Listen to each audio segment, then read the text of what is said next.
नमस्कार मित्रों, स्वागत है एक बार फिर से फ्यूचर के डीसी, डीएसपी और सब इंस्पेक्टर का निर्माण प्लस यूट्यूब चैनल पर। और आज हम 2025 में जो नोबेल पुरस्कार दिए गए हैं, हालांकि ये उपयोगी क्यों हो जाते हैं आपके परीक्षा के दृष्टिकोण से, क्योंकि सभी परीक्षाओं में इनसे 1 से 2 प्रश्न पूछे ही लिए जाते हैं। तो आज की इस सेशन में हम नोबेल पुरस्कार जो 2025 में दिए गए हैं ट्रिक के माध्यम से याद भी करेंगे, साथ में इसके बैकग्राउंड को भी देखेंगे कि नोबेल पुरस्कार क्यों दिया जाता है और शांति का नोबेल पुरस्कार महात्मा गांधी जी को, राष्ट्रपिता, हमारे राष्ट्रपिता महात्मा गांधी जी को क्यों नहीं दिया गया, जो कि इस सदी के सबसे बड़े अहिंसा के पुजारी थे, है ना। तो आइए शुरू करते हैं आज का अपना डिस्कशन। तो सबसे पहले तो प्रश्न यही उठता है कि आखिर नोबेल पुरस्कार है क्या। तो आप याद रखोगे कि नोबेल पुरस्कार जो है वो दुनिया के सर्वश्रेष्ठ पुरस्कारों में से एक माना जाता है। ठीक, अब ये दिया क्यों जाता है, तो इसके दिए जाने की कहानी जो है इसके नाम में ही छुपा है, नोबेल। तो नोबेल जो है अल्फ्रेड नोबेल के नाम से दिया जाता है। अल्फ्रेड नोबेल आप याद रखेंगे कि स्वीडन की राजधानी स्टॉकहोम में जन्मे एक वैज्ञानिक थे। ठीक, आप इतना सिंपली याद रखोगे। तो इनका जन्म कहाँ होता है, स्टॉकहोम में। ठीक, अल्फ्रेड नोबेल का अभी चर्चा अल्फ्रेड नोबेल की चल रही है। थोड़ा सा बेसिक्स हम देख लेंगे उसके बाद फटाफट, ताकि इंटरलिंक होके चीजें याद होती चले, है ना। तो बिल्कुल अंत तक बने रहिए आप लोग वीडियो में। तो स्टॉकहोम कहाँ है, आप याद रखोगे स्टॉकहोम जो है वो स्वीडन में है। तो स्वीडन की राजधानी में होता क्या है, 1833 को जन्म होता है किसका, तो अल्फ्रेड नोबेल का। अल्फ्रेड नोबेल का 1833 में जन्म होता है। ये उसके बाद पढ़ाई के लिए यूएसए चले जाते हैं, अमेरिका, और पढ़कर लौटते हैं। तो ये काफ़ी सारे अपने जीवन काल में आविष्कार करते हैं। लगभग 355 आविष्कार इन्होंने अपने लाइफ में या अपने जीवन काल में किए थे। लेकिन इनका सबसे बड़ा आविष्कार अगर कोई माना जाता है तो इन्होंने 1867 में डायनामाइट की खोज की। किसकी, डायनामाइट की खोज किसने किया, तो आप याद रखोगे डायनामाइट की खोज अल्फ्रेड नोबेल ने कब किया था, तो 1867 में किया था। और डायनामाइट की खोज के कारण ही आगे नोबेल पुरस्कार देने की नौबत आई। उसके पीछे भी एक इंटरेस्टिंग कहानी है। समय आता है 1888 का, 1888 का, जब एक अखबार गलती से ये पब्लिश कर देता है कि मौत के सौदागर की मृत्यु। क्या पब्लिश करता है, मौत के सौदागर की मृत्यु, मतलब अल्फ्रेड नोबेल जी की मृत्यु हो गई है ना। अब आप याद रखेंगे, मजे की बात तो यह है कि उस समय पहले तो देखो, मौत के सौदागर की मृत्यु, है ना, मौत के सौदागर की मृत्यु। अब मजे की बात तो यह है कि इस खबर को अल्फ्रेड नोबेल साहब भी पढ़ते रहते हैं, और जब वो पढ़ते हैं तो उन्हें यह एहसास होता है कि मेरे मरने के बाद दुनिया मुझे इस रूप में याद रखेगी। क्यों, क्योंकि इस अखबार ने पहले भी एक लेख प्रकाशित किया था कि डायनामाइट के आविष्कार के कारण हजारों लोगों की जान चली गई। ठीक, इसीलिए दोबारा उसने पब्लिश किया मौत के सौदागर की मृत्यु। फिर वो गहन चिंतन में पढ़ते हैं और समय आता है 27 नवंबर, आप याद रखेंगे 27 नवंबर 1895 को, जब ये कहते हैं नहीं, दुनिया मुझे इस रूप में याद रखे, ये मुझे कतई बर्दाश्त नहीं, तो इसके लिए मैं कुछ ऐसे कार्य करके जाऊंगा कि दुनिया मुझे अच्छाई के लिए याद करे। तो ये 1895 में 27 नवंबर को अपनी वसीयत बनाते हैं, और अपनी वसीयत का अधिकतम हिस्सा, लगभग 94% हिस्सा, ये एक फाउंडेशन बनाने में खर्च करते हैं। और बोलते हैं कि प्रतिवर्ष जो इस संसार में अलग अलग क्षेत्र में अलग अलग कार्य किए करेंगे तो उन प्रतिभाओं को हम पुरस्कृत करेंगे। ठीक, 6 क्षेत्रों में नोबेल प्राइज दिया जाता है, आगे हम सारी चीजों की चर्चा करेंगे। तो फिर समय आता है 1900 का, और 1900 में क्या होता है, नोबेल फाउंडेशन की स्थापना होती है। ठीक है, ये वसीयत बना देते हैं 1895 में। फिर नोबेल जो फाउंडेशन है, नोबेल फाउंडेशन की स्थापना कब होती है, तो 1900 में होती है, आप ये याद रखेंगे। और 1901 में पहली बार नोबेल प्राइज दिया जाता है। ठीक, फर्स्ट नोबेल प्राइज कब दिए जाते हैं, तो आप याद रखोगे फर्स्ट नोबेल प्राइज 1901 में दिए जाते हैं। ठीक है, और किन किन क्षेत्रों में, तो पहले तो देखिए आप, चिकित्सा में दिया गया, फिर उसके बाद फिजिक्स, केमिस्ट्री, साहित्य, है ना, इन सब क्षेत्र में दिया जाता है। शुरू में 5 ही क्षेत्रों में दिया जाता था, 1968 से अर्थशास्त्र में भी दिया जाने लगा। अब सारी डिटेल में हम देखते हैं जानकारियां और याद करते चलते हैं।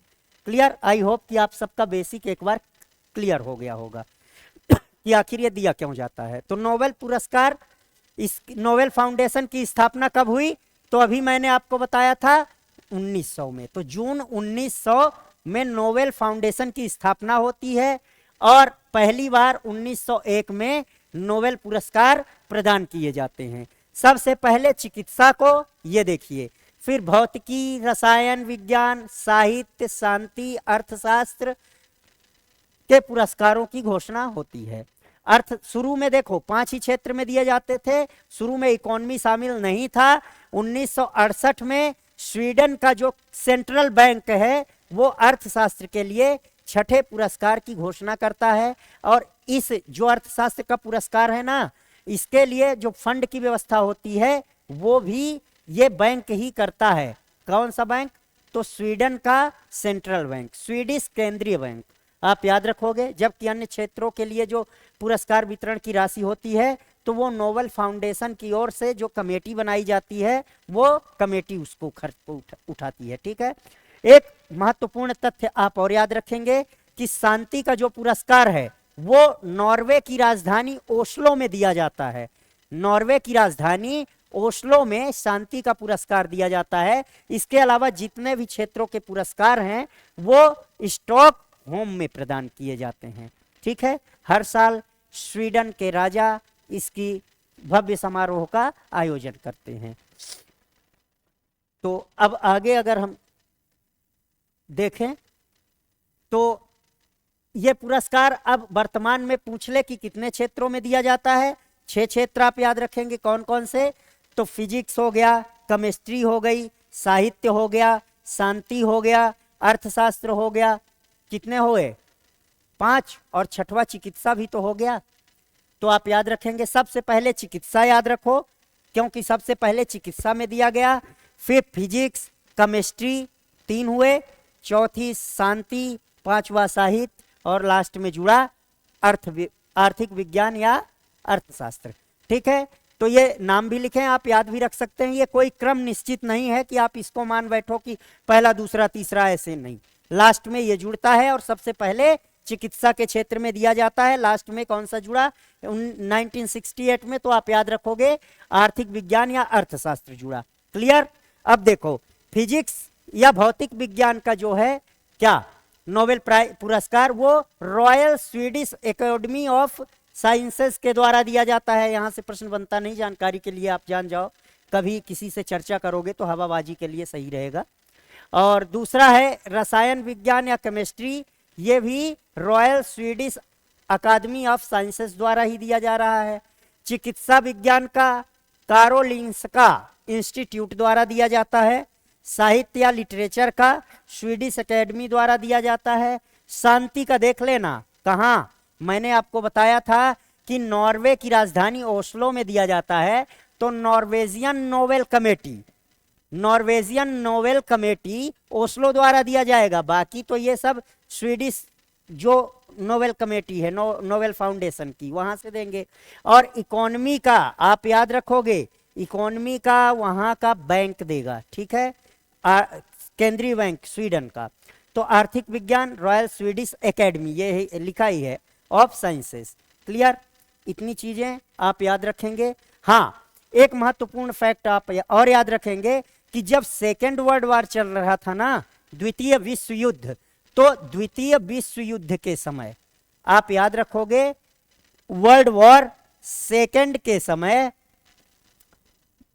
2 वर्ष तक या 2 बार पुरस्कार नहीं दिए गए, है ना। 2 बार Nobel prize, NP Nobel prize लिख रहा हूं, ये नहीं दिए गए, ये आप याद रखोगे तथ्य। अब देखो नोबेल पुरस्कार 2025 में अब हम देखते हैं, भौतिकी से शुरू करते हैं कि नोबेल पुरस्कार 2025 किन किन को दिया गया और किस योगदान के लिए दिया गया। तो जैसा कि आपने थंबनेल में देखा होगा कि ट्रिक्स के माध्यम से हम याद करते चलेंगे। तो फिजिक्स के लिए आपकी जो ट्रिक्स है वो आप याद रखेंगे क्या, double John, DOUVLE, dual John, JOHN,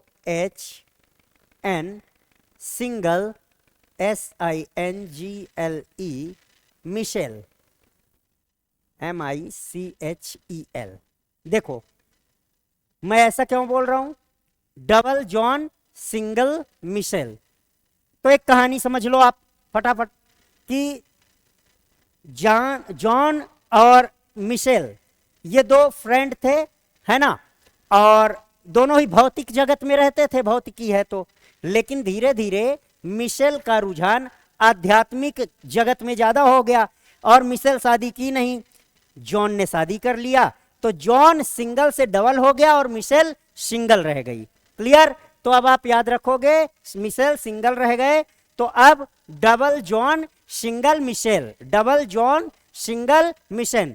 तो भौतिकी का जो नोबेल प्राइज है 2025 का, वो 3 लोगों को दिया गया, जिसमें डबल जॉन का मतलब 2 व्यक्ति ऐसे हैं जिनका नाम जॉन है, जॉन क्लार्क जो कि ब्रिटेन के हैं, सिंगल मिशेल से तो मिशेल H डेवोरेट आप याद रखोगे। एक जॉन से जॉन क्लार्क ब्रिटेन के हैं, मिशेल से मिशेल H डेवोरेट फ्रांस के हैं, और दूसरा जो डबल जॉन क्यों बोल रहा हूं, क्योंकि जॉन 2 हैं, तो दूसरा John M Martinez, John M Martinez जो कि कहां से हैं, ये हैं USA से, ठीक है। तो डबल जॉन सिंगल मिशेल, नाम याद ही हो गया होगा एक बार और, डबल जॉन सिंगल मिशेल। तो एक जॉन से John Clark, John Clark, John Clark, John Clark, फिर Michel H Devoret, Michel H Devoret, Michel H Devoret. आप लोग भी रिपीट करते चले, फटाफट बोलते चले, है ना, जहां पे देख रहे हैं वहीं पे बोलते चले, तभी याद होगा। तो John Clark Britain, John Clark Britain, Michel H Devoret, Michel H Devoret, और एक बार और John M Martinis, John M Martinis. Clear, तो डबल जॉन सिंगल मिशेल ये आप याद रखेंगे। पुरस्कार इन्हें ही क्यों दिया गया, तो आप याद रखेंगे क्योंकि इस पुरस्कार से इन वैज्ञानिकों ने बड़े पैमाने पर क्वांटम टनलिंग और ऊर्जा के स्तरों की खोज की है, ठीक है, जिसके कारण इनको सम्मान मिला गया। ये तीनों महापुरुषों के ये फोटो भी है, आप देख सकते हैं। अच्छा, एक टर्मिनोलॉजी आई क्वांटम टनलिंग, तो अब आपके मन में यह जिज्ञासा उत्पन्न हुई होगी कि आखिर ये क्वांटम टनलिंग क्या होती है। तो क्वांटम टनलिंग के बारे में आप याद रखोगे कि यह एक ऐसी यांत्रिकी घटना है, क्या है, यांत्रिकी घटना, ठीक है, ऐसी यांत्रिकी घटना है जो किसी कण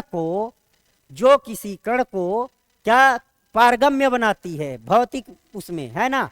यानी कि कण का मतलब इलेक्ट्रॉन, जैसे कोई कण है इलेक्ट्रॉन, तो उसको ये क्या करती है कि कोई जो अवरोधक है ना, उस अवरोधक को पार करने में सक्षम बनाती है, ठीक है। आप याद रखोगे क्वांटम टनलिंग एक ऐसी यांत्रिकी घटना है जो किसी कण जैसे कि इलेक्ट्रॉन को, जो कोई अवरोधक होता है उसके मार्ग में, उस अवरोधक को पार करने में सक्षम बनाती है। क्लियर, तो यहां से याद हो गया होगा फिजिक्स में double John single Michel, John से John Clark, Michel H Devoret और जॉन M मार्टिनस, ठीक है।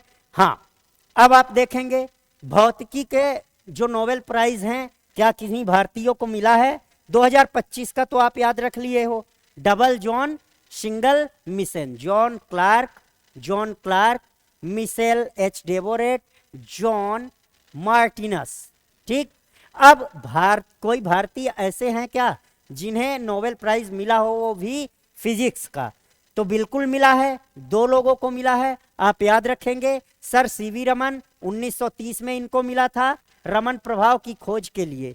ठीक है, रमन प्रभाव के खोज के लिए जो लेजर और मेडिकल टेक्निक में यूज होता है। फिर दूसरे हैं 1930 में इन्हें मिला, 1983 में जब हम वर्ल्ड कप जीतते हैं पहली बार, कपिल पाजी के नेतृत्व में टीम इंडिया वर्ल्ड कप उठाती है 1983 में। तो इधर सुब्रमण्यम चंद्रशेखर जी जो कि तारों के जीवन और मृत्यु पर शोध कर रहे थे, तो वो चंद्रशेखर लिमिट है ना, ब्लैक होल के अध्ययन में जो महत्वपूर्ण होती है, उसके लिए इनको फिजिक्स का नोबेल प्राइज दिया गया। क्लियर? हाँ, ये जानकारी भी आप याद रखेंगे कि प्रथम जो फिजिक्स के भौतिकी विजेता थे तो पहली बार कब दिया गया था? मैं बता चुका हूं 1901 में, 1901 में किसे दिया गया था? विल्हेम कॉनराड रोंटगन को, जो कि जर्मनी के थे। इन्होंने एक्सरे की खोज की थी, इसलिए ये फोटो इनका भी आपके सामने है।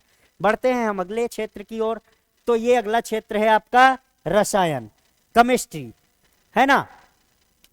केमिस्ट्री में हम देखते हैं कि नोबेल प्राइज किस किस को दिया गया और इसके लिए आपकी क्या ट्रिक क्या होगी, है ना। तो इसके लिए हम माफ कीजिएगा, ट्रिक भी देखते चलेंगे।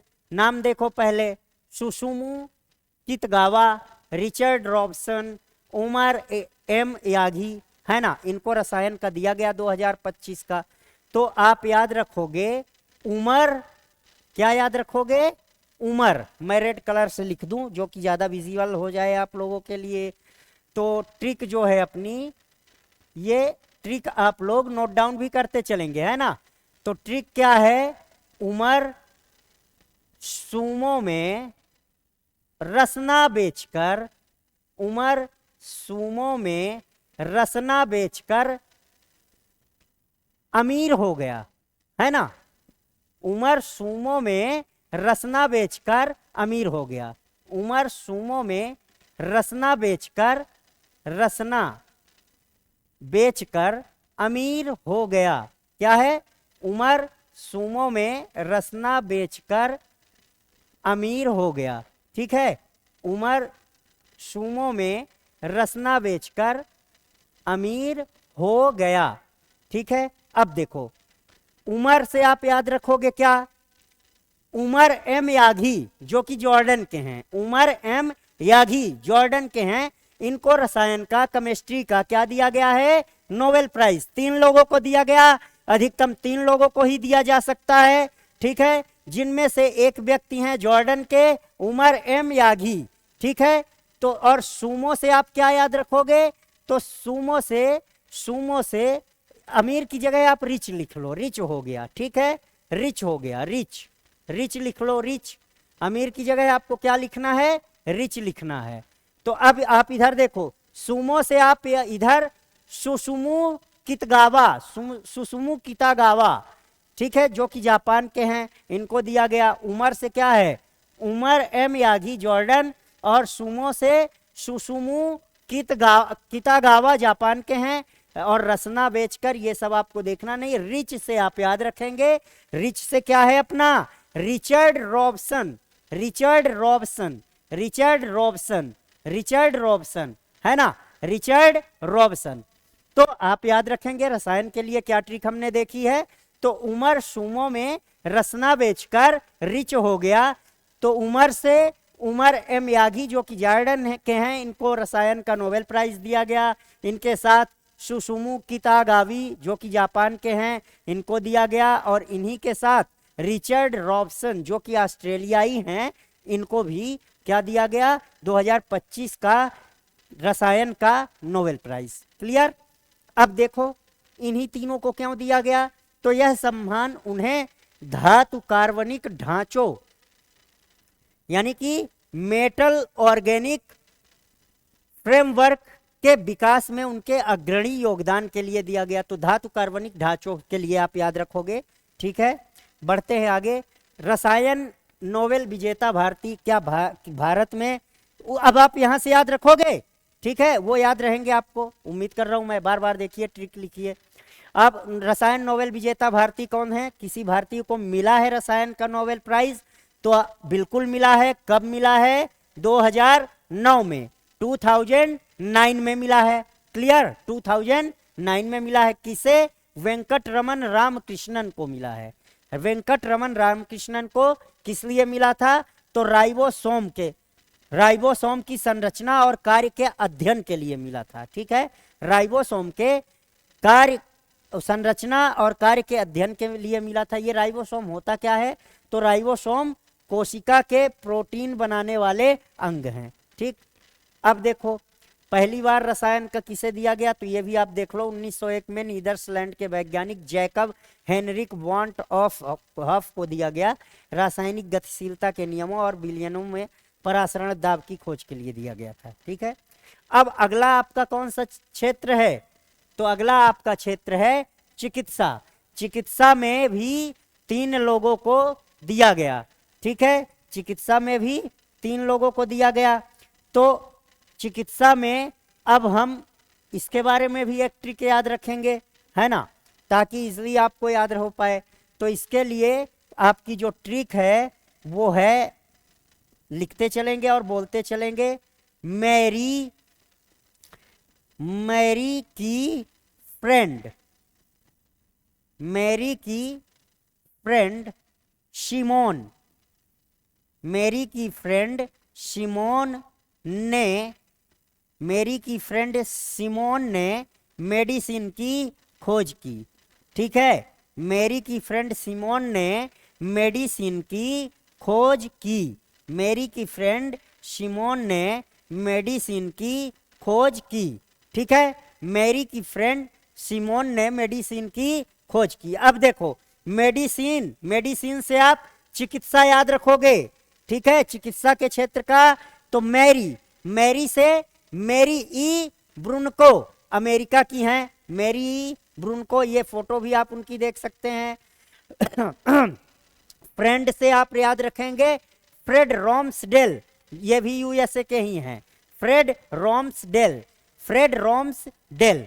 मैरी की फ्रेंड सिमोन, सिमोन तो नाम ही लिखा है, तो सिमोन साकागुची जापान से हैं। सिमोन साकागुची जापान से हैं। इन तीनों को चिकित्सा के क्षेत्र का नोबेल प्राइज दिया गया। आपकी ट्रिक बेहद ही आसान है। मैरी की फ्रेंड सिमोन ने मेडिसिन की खोज की। मैरी से हो गया आपका मैरी ई ब्रुनको, जो कि यूएसए से हैं। फ्रेंड से हो गया फ्रेड रोम्सडेल, कहाँ से हैं? यूएसए से हैं। और सिमोन तो नाम ही लिखा है, तो सिमोन साकागुची जापान से हैं। आपने ये भी देखा कि मेडिसिन की खोज की, मतलब चिकित्सा के क्षेत्र से। तो आप याद रखेंगे चिकित्सा के क्षेत्र का नोबेल प्राइज मैरी ई ब्रुनको, फ्रेड रोम्सडेल, मैरी ई ब्रुनको, Fred रोम्सडेल, Simone Sakaguchi, Simone Sakaguchi, Simone Sakaguchi. और ऐसा लिटरली मैं बताऊं, 2-4 बार आप लोग भी रटोगे, याद हो जाएगा।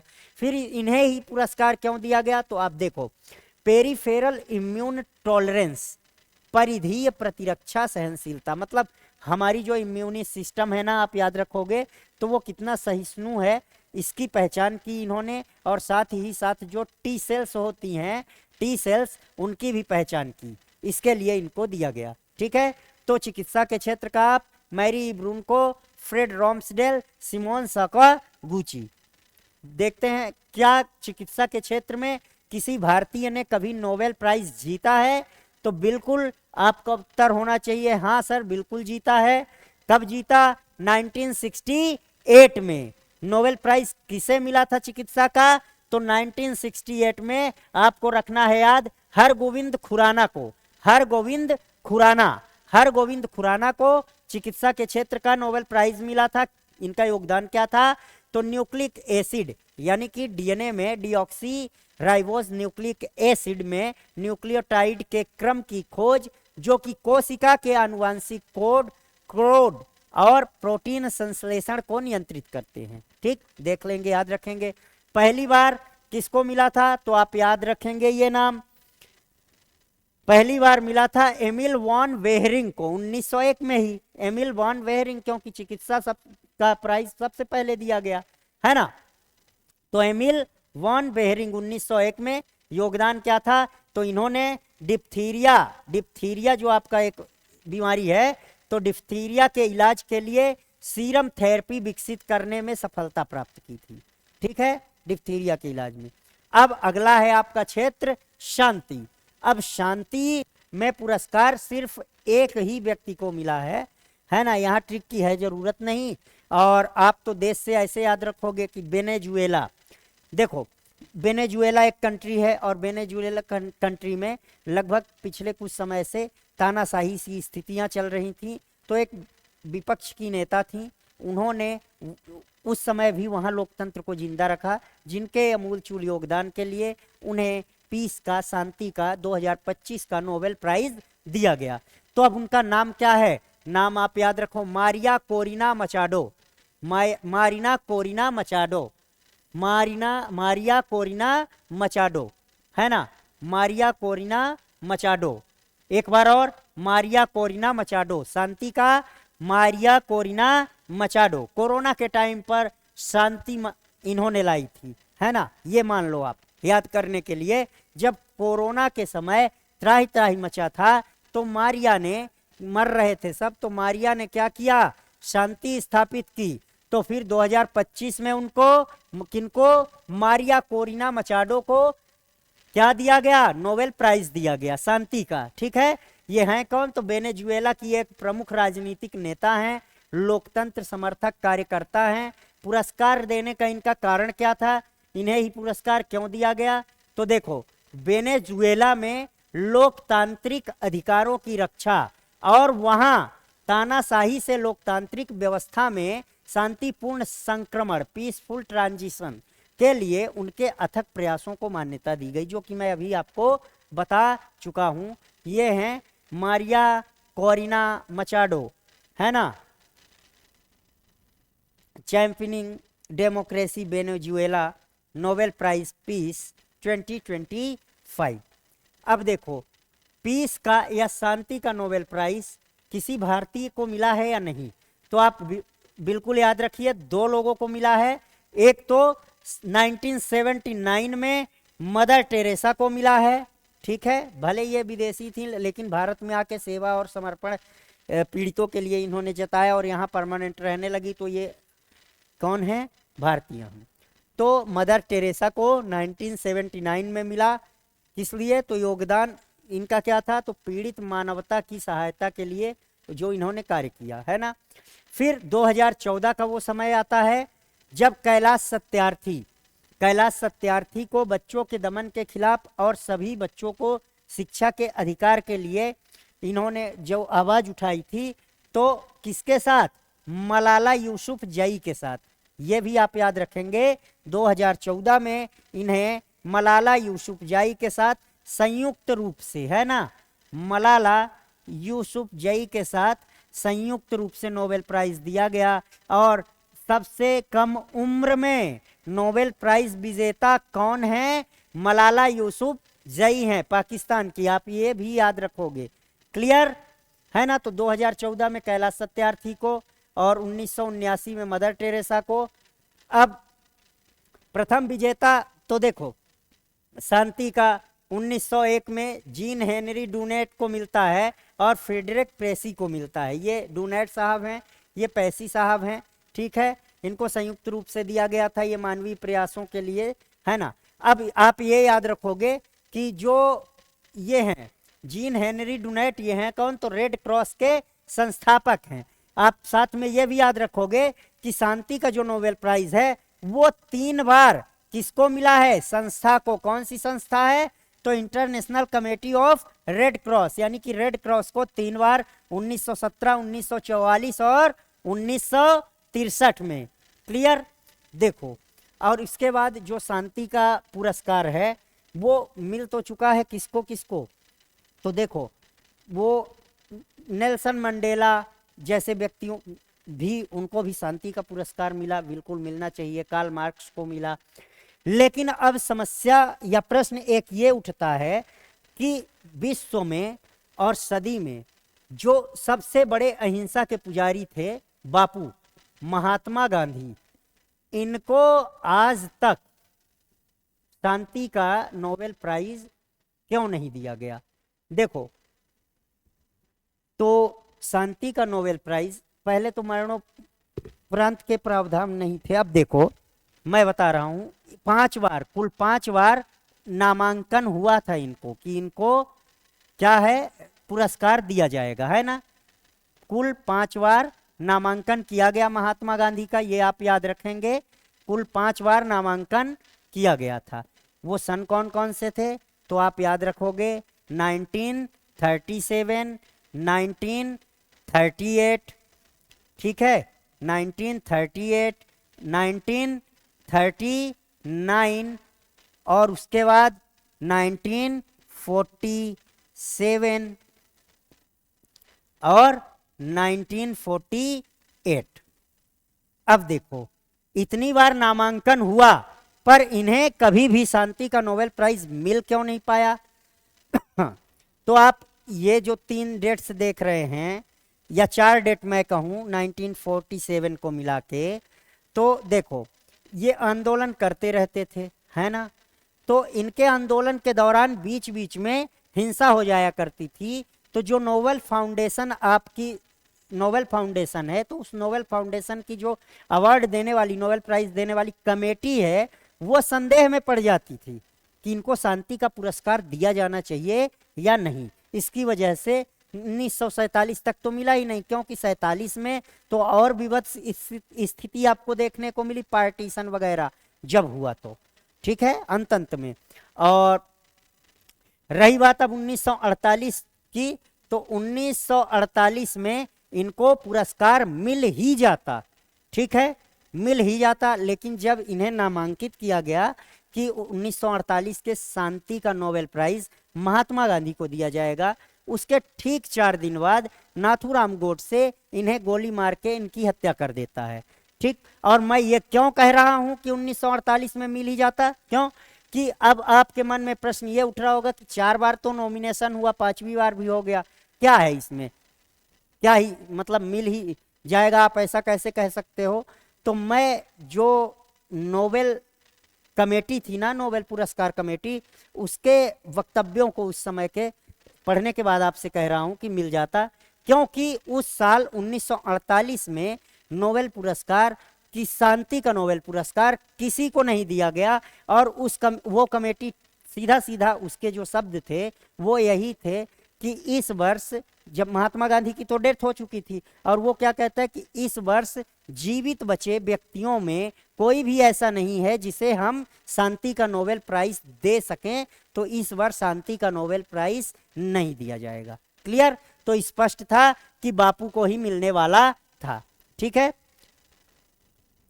तो अब क्लियर हो गई होगी चीजें। अब हम साहित्य की बात करेंगे, ठीक है। साहित्य का भी पुरस्कार एक ही व्यक्ति को मिला है, ठीक है, एक व्यक्ति जो कि हंगरी के लेखक हैं।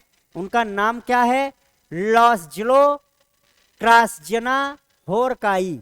लॉसजलो क्रास्जना होरकाई, लॉसजलो क्रास्जना होरकाई, हंगरी के हैं, ठीक है, हंगरी के हैं, हंगरी के हैं, हंगरी याद रखेंगे, हंगरी के लेखक हैं, ठीक है। लिखने की इनको भूख थी। लॉसजलो क्रास्जना होरकाई, इन्हीं को क्यों दिया गया? तो इनकी जो सम्मोहक और दूरदर्शी कृति है, जो कि सर्वनाशकारी आतंक के बीच कला की शक्ति को पुष्ट करती है। मतलब कि वहाँ की स्थिति इतनी डामाडोल है, इतनी सब कुछ है आतंकित कर देने वाली, फिर भी वहाँ पे ये ऐसी कलाकृतियाँ की है, ऐसी रचना की है जिसके लिए इनको अवार्ड दिया गया। तो आप याद रखेंगे, साहित्य का किसे दिया गया? साहित्य का लॉसजलो क्रास्ना होरकाई को दिया गया। इनकी अगर मैं बात करूं तो इनका जन्म जनवरी 1955 में ग्यूला हंगरी में होता है। शिक्षा में ये मास्टर्स हंगेरियन भाषा और साहित्य 1983 में इन्हें, और इन्होंने कई किताबें लिखी हैं, जैसे Satantango, the melancholy of resistance, prisoners, ये सब आप देख लेना। इनके पुरस्कारों की बात करूं तो इनको 2015 में मैन बुकर इंटरनेशनल अवार्ड भी मिल चुका है 2015 में, 2019 में नेशनल बुक अवार्ड अमेरिका का मिल चुका है और 2025 में साहित्य का नोबेल पुरस्कार मिल ही चुका है। तो आप याद ही रखोगे, है ना, कि लॉस्जलो ट्रास्जना होरकाई हंगरी के लेखक हैं, ठीक है, और इनको साहित्य का नोबेल पुरस्कार जो है 2025 का मिला है। उनकी रचनाएं वही तो बता रहा हूँ, सर्वनाशकारी दर्शन, मानवीय भ्रम, नैतिकता, पतन, निराशा के सौंदर्य के अंतर संबंधों का अन्वेषण है। प्रथम विजेता अगर बात करूं तो 1901 में पहली बार सूली प्रूधोम को दिया गया था नोबेल प्राइज, ठीक है, आप याद रखोगे। अब देखो, क्या किसी भारतीय को नोबेल प्राइज दिया गया है साहित्य का? तो आप कहोगे हाँ, अभी तक एकमात्र जो भारतीय हैं जिन्हें नोबेल प्राइज दिया गया है। किसका नोबेल प्राइज? तो साहित्य का नोबेल प्राइज, तो वो एकमात्र भारतीय हैं। कौन? रविंद्रनाथ टैगोर, ठीक है, रविंद्रनाथ टैगोर एकमात्र ऐसे भारतीय हैं जिनको 1913 में नोबेल प्राइज दिया गया है साहित्य का, इनकी मुख्य कृति गीतांजलि के लिए, ठीक है। किसके लिए? तो इनकी जो मेन कृति है गीतांजलि, उसके लिए विशेष क्या है? तो आप याद रखोगे कि जो रविंद्रनाथ टैगोर हैं वो पहले भारतीय के साथ साथ एशिया के पहले ऐसे व्यक्ति थे जिन्हें नोबेल प्राइज दिया गया। ये सारी चीजें लिखी हैं, वे नोबेल पुरस्कार जीतने वाले पहले भारतीय नागरिक और पहले गैर यूरोपीय व्यक्ति थे। क्लियर? अब है अर्थशास्त्र, जो कि अंत में जुड़ा था, है ना, अर्थशास्त्र अंत में जुड़ा था। तो देखिए, अर्थशास्त्र में भी 3 व्यक्तियों को दिया गया है, ठीक है। कितने व्यक्तियों को? 3 व्यक्तियों को। तो इसको याद करने की अपनी ट्रिक क्या है? इकोनॉमिक ग्रोथ का मैप, ठीक है। अभी मैं लिख दे रहा हूं आपको, ये ट्रिक आप लिख लीजिए। ट्रिक क्या है अर्थशास्त्र के नोबेल प्राइज याद करने का? तो इकोनॉमिक ग्रोथ, ठीक है, इकोनॉमिक ग्रोथ का मैप, MAP, ठीक है, इकोनॉमिक ग्रोथ का मैप। अब आप देखिए, मैं अभी बता रहा हूं कि मैं इकोनॉमिक ग्रोथ का मैप क्यों कह रहा हूं। इकोनॉमिक से अर्थशास्त्र आप याद रखोगे, मैप से याद रखोगे। जिन 3 लोगों को दिया गया है, पहला जोएल मोकिर अमेरिका के हैं, जोएल मोकिर। तो एम से आप याद रखोगे क्या? मोकिर, एम से मोकिर याद रखोगे, एम से मोकिर याद रखोगे, एम से जोएल मोकिर, ठीक। दूसरा किसे दिया गया? तो आप याद रखो फिलिप अघियन, जो कि फ्रांस से हैं, फिलिप अघियन, अघियन ए से अघियन, ए से अघियन, तो फिलिप अघियन। और पी से आप याद रखोगे पीटर होविट, कनाडा से हैं, पीटर होविट। तो ये आपका मैप पूरा हो रहा है। एम से Joel Mokyr, Joel Mokyr America, A से Philippe Aghion, Peter Howitt P से, ठीक है, कनाडा के हैं। अब इन्हें ही क्यों दिया गया तीनों को? तो नवाचार प्रेरित आर्थिक वृद्धि की व्याख्या करने हेतु। ये देखिए, जोएल मोकर साहब है, मोकिर, फिलिप अघियन है और पीटर होविट है। तो इन तीनों को दिया गया। वर्ष 1968 से स्वीडन के सेंट्रल बैंक रिक्स बैंक के द्वारा इसकी स्टार्टिंग होती है, शुरुआत होती है। इसका अगर मैं अन्य नाम की भी बात करूं तो इसे स्वीडन रिक्स बैंक पुरस्कार आधिकारिक रूप से भी इसे कहा जाता है। तो आधिकारिक रूप से आप याद रखेंगे कि स्वीडन रिक्स बैंक पुरस्कार भी कहा जाता है। प्राप्तकर्ता मैंने बता ही दिया, मैप हैं, मैप में एम से जोएल मोकिर है, ए से फिलिप अघियन है, पी से पीटर होविट है। पुरस्कार का मुख्य कारण भी आप देख ही चुके हैं, ठीक है। अब अर्थशास्त्र का नोबेल प्राइज क्या किसी भारतीय को मिला है? तो उत्तर होगा हाँ, मिला है। 2 महान शख्सियतों को मिला है, जिनमें से आप याद रखेंगे कि अभिनीत बनर्जी हैं, ठीक है, जिनको 1900 अमर्त्य सेन हैं, जिनको 1998 में अमर्त्य सेन को मिला है। योगदान क्या है? कल्याणकारी अर्थशास्त्र, अकाल के कारणों पर काम और विकास के विभिन्न पहलुओं पर शोध के लिए। फिर 2019 में, ठीक है, वैश्विक गरीबी कम करने के लिए अभिनीत बनर्जी जी को मिला है। ठीक है, अब प्रथम विजेता अर्थशास्त्र के रागनार फ्रिक्स हैं नॉर्वे के, और जॉन टिनबर्गेन है ये नीदरलैंड के। ठीक है, ये इनके फोटो हैं, आप देख सकते हैं। आपको मैं बता दूं कि निर्माण जो है एक प्रीलिम्स बैच लेकर, बेहद ही खूबसूरत बैच लेकर आया है, जो कि आपको प्रीलिम्स की मार्ग में जो भी आपका हर्डल है उन सारे हर्डल्स आपको दूर करेगा। और इसकी मोड इसका आप याद रखेंगे ऑनलाइन है, केवल 999 में मिल रहा है आपको। विशेष क्या क्या है, टेस्ट सीरीज इसमें मिलेंगी, रिकॉर्डेड क्लासेस मिलेंगी, संपूर्ण सिलेबस का इसमें कवरेज दिया जाएगा। ठीक है, अब उसके बाद मैं आपसे बात करूं तो ऐसे बच्चे जिनका या ऐसे अभ्यर्थी जिनका सपना है डीसी और डीएसपी बनना, लेकिन मल्टीपल टाइम से प्रीलिम्स वो क्रैक ही नहीं कर पा रहे हैं, तो ऐसे अभ्यर्थियों को ध्यान में रखते हुए निर्माण आईएएस ने एक प्रीलिम्स ओरिएंटेड मेंटोरशिप प्रोग्राम चालू किया है जिसका नाम है 90+ का दम। तो अगर आपका भी है सपना डीसी और डीएसपी बनना तो बहुत ही अच्छे प्लेटफॉर्म में है और आप तत्काल इसे ज्वाइन कर सकते हैं, है ना। इसका अगर गुणवत्ता चेक करना चाहते हैं, आप क्वालिटी चेक करना चाहते हैं, तो इसी चैनल पे निर्माण प्लस यूट्यूब चैनल पे जहाँ पे आप पढ़ रहे हैं, ठीक है, जहाँ पे आप करंट अफेयर पढ़ रहे हैं वहीं पे वीडियो इसके डले हैं, आप देख सकते हैं विशेषताएं क्या हैं। तो इसमें 66 इंपॉर्टेंट टॉपिक आपको लाइव कवर करवाए जाएंगे जो कि श्री संजय गुप्ता सर के द्वारा दिए जाते हैं और जहां से हर बार प्रश्न आते ही हैं। प्रीलिम्स टारगेटेड रिकॉर्डेड कोर्स आपको दहलीज बैच दिया जाएगा, लाइव एमसीक्यू प्रैक्टिस कराई जाएगी और complete test series prelims oriented दी जाएगी। अब आपके मन में एक प्रश्न उठता होगा कि आखिर इतना सब कुछ दिया जा रहा है तो कितने में दिया जा रहा है। तो देखिए, आपको खाली ये चीजें चाहिए और प्रीलिम्स की बुक नहीं चाहिए, तो आपको सिंपली पे करने होंगे 2199 2199। और अगर आप चाहते हैं कि इन सारी फीचर्स के साथ साथ आपको प्रीलिम्स की बुक भी आपके घर कुरियर की जाए, क्योंकि इसका भी मोड है ऑनलाइन, तो पीटी की बुक अगर आप चाह रहे हैं देन आपको पे करने होंगे 3999। क्लियर। और ये 3999 आप जो पे कर रहे हैं इसमें आपको याद रखना है कि 3200 प्लस एमआरपी की पीटी की बुक्स आपके घर क्या की जाएंगी, कुरियर की जाएंगी। ठीक है, तो दूसरी चीज ये कि आप हमारे अन्य कोर्सेस या पार्ट ए जो आयोग के द्वारा विभिन्न प्रकार की परीक्षाएं आयोजित की जाती है और उनमें पार्ट ए पूछे जाते हैं, उसके लिए कोई कोर्स देखना हो, कम समय में एसआई कवर करना हो, है ना। एक स्टूडेंट उस दिन क्लास में मैसेज कर रहे थे 15 दिन में कैसे कवर करें, तो रिकॉर्डेड कोर्स देख सकते हैं। पीएससी का अन्य कोर्सेस आप देख सकते हैं, फाउंडेशन बैच वगैरह इसके लिए। और सबसे बड़ी बात कि जो संजय सर हर साल आप लोगों को एमपी करेंट अफेयर का पीडीएफ प्रोवाइड करवाते हैं, तो वो पीडीएफ इस बार इसी ऐप में संजय सर स्पेशल के नाम से एक कॉलम है जहां पे अपलोड कर दिया गया है, तो आप जाके निर्माण प्लस ऐप पे इजीली उसको कर सकते हैं रीड। क्लियर। और अगर आपके पास ये ऐप नहीं है तो आप इसे free of cost Google Play Store से डाउनलोड कर सकते हैं। तो आज के लिए इतना ही। Thank you so much.